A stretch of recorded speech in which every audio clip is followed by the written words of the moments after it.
If you can imagine yourself in the lobby of your favorite hotel and you're standing there getting ready to get on the elevator, there's a little sign, and what does it say? It says, in case of emergency, take the stairs. When you think about that, if you ran from the elevator lobby to the stairs and the stairs were gone, that's a problem. Stairs are one of the most important non-structural components of the building. If they can't function after an earthquake, people can't get out. What we have behind us is a 10-story tall timber building. Inside, in the middle of that building, there are 10 stories of stairs. We are at the NARI at UCSD Shake Tables Earthquake Simulator platform. It works using a series of hydraulic actuators and accumulation systems and control hardware and software. We're going to push it to its limits and see where is that breaking point for this structure and these systems. Man, it's going to be exciting to see this thing shake like that.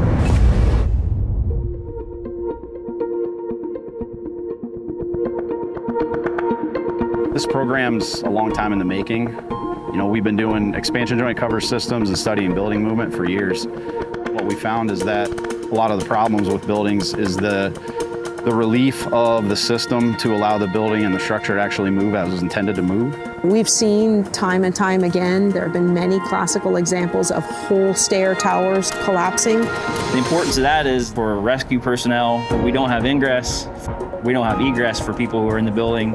It's a huge thing that we're solving, you know, in a non-structural component part of the codes. Say, well, how do we make a building stronger?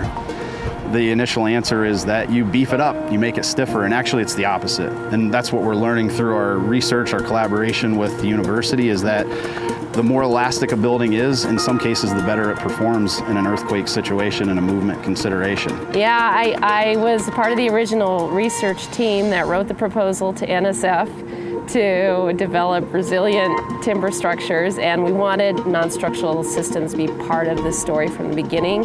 Construction Specialties is really proud to be able to support that research and continue the advancement of the industry with a project like this.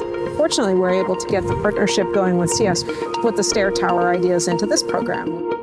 This had to go up pretty quickly, so the ability to assemble these stairs off to the side and then just simply drop them in, stack them on top of each other, and then build the structure up around those stairs, it saved the project a lot of time. It was a really significant component, being able to provide a modular solution in stairs. The more tests we can do on different connection topologies, the better, because we can provide the engineer with more options in terms of how to release those stairs from acting with the structural system. We don't want that to occur. Stairs have to span floor to floor, and so they have to move through the drifts that are imposed from floor to floor in a building. We don't want them to be stiff and compromise and attract load. They just cleared the building, everybody's out. They're gonna start pressurizing the table itself, get ready for the run. We're gonna go through 3 really large earthquakes today. We're gonna do Northridge, Chi-Chi, and Tohoku. We're starting with X, then the Y, and then the XY direction, and finally capping that with a triaxial motion measured from the Ferndale sequence. It's gonna be noisy. We're gonna expect to see some things like break. Then we'll take the table down, and Carrie, you're going to be inspecting, and I'll be inspecting with our colleagues. At the end of this, we want the building to remain functional. It's pushing this building, the structure, to its limits so that we can really see where are the weak points. 5, 4, 3, 2, 1.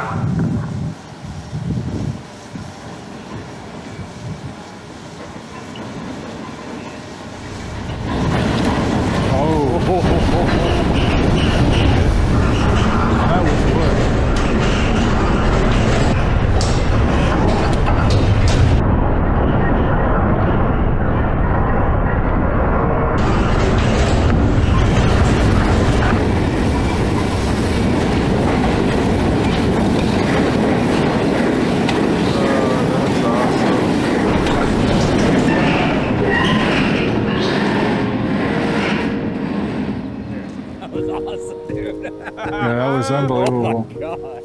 Yeah. Outstanding. Test complete. That was really good. That was seriously moving. So we're just entering the building. This just went through the Northridge movement.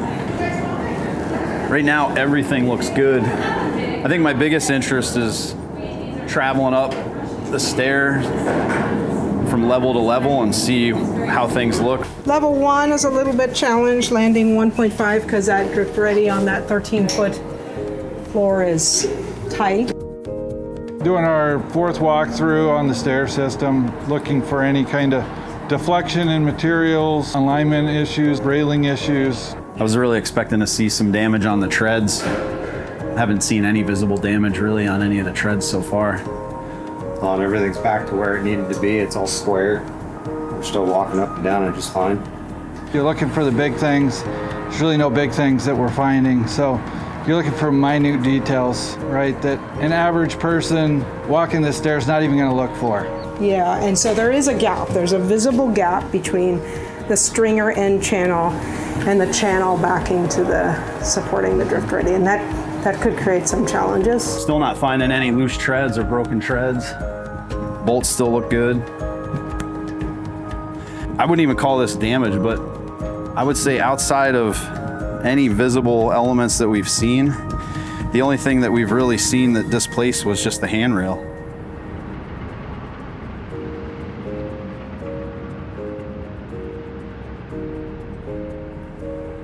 So this is the mid landing at level 9.